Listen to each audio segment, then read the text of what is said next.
letters from anybody who knows what it means to be a long way from someone, a long way from anyone who loves you.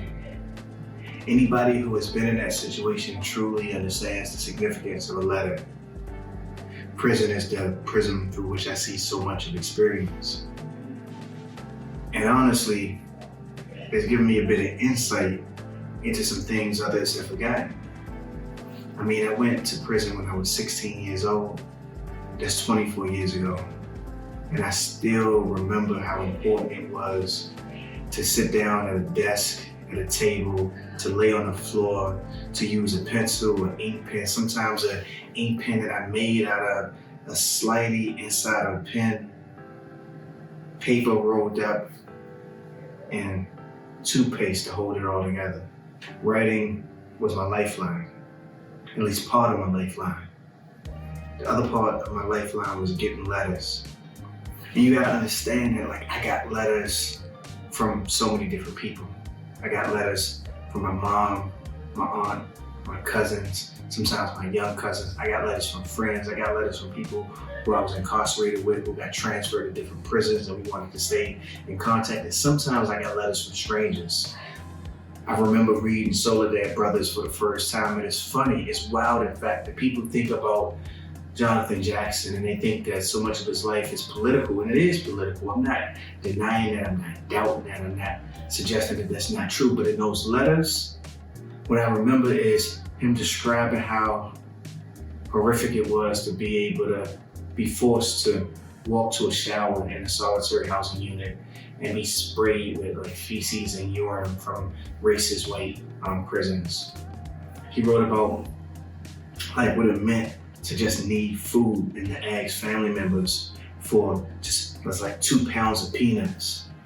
I mean, letters are everywhere. I was watching The Last Dance with my son, you know, the Michael Jordan documentary, and Michael Jordan's mother reads a letter that Michael Jordan wrote her during his freshman year of college. And in that letter, MJ is apologizing for running up the phone bill. He's asking for $20 to be put on his books. And that made me think about a letter that I had read that was written, who wrote this letter? It was Ralph Ellison. Ralph Ellison wrote this letter to his mother when he was a freshman in college. And that letter was asking his mother for some money so he could get a new pair of pants. And the wild part about it really is the letters end up detailing the history, end up detailing like the lives that people are living. The letters end up detailing people's hopes and ambitions. I wrote letters to so many poets. Didn't get many responses at all. In fact, I only got a single response, but I gotta tell you, when I wrote Rita Dove, it meant something to me. When I wrote Yusef Komiaka, it meant something to me. When I wrote Cornelius Eady, it meant something to me. And the thing it meant is that I felt it important to take the time to say that your work inspires me and I wanna be like you.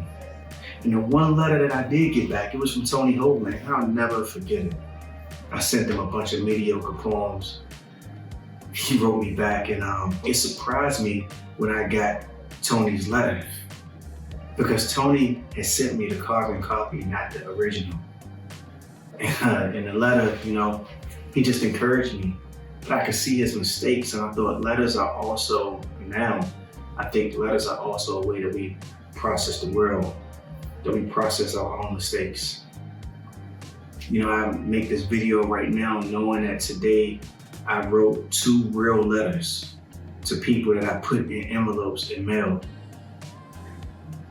Even with cell phones, even with email, there's something about the power, the beauty, the love that goes into taking your time.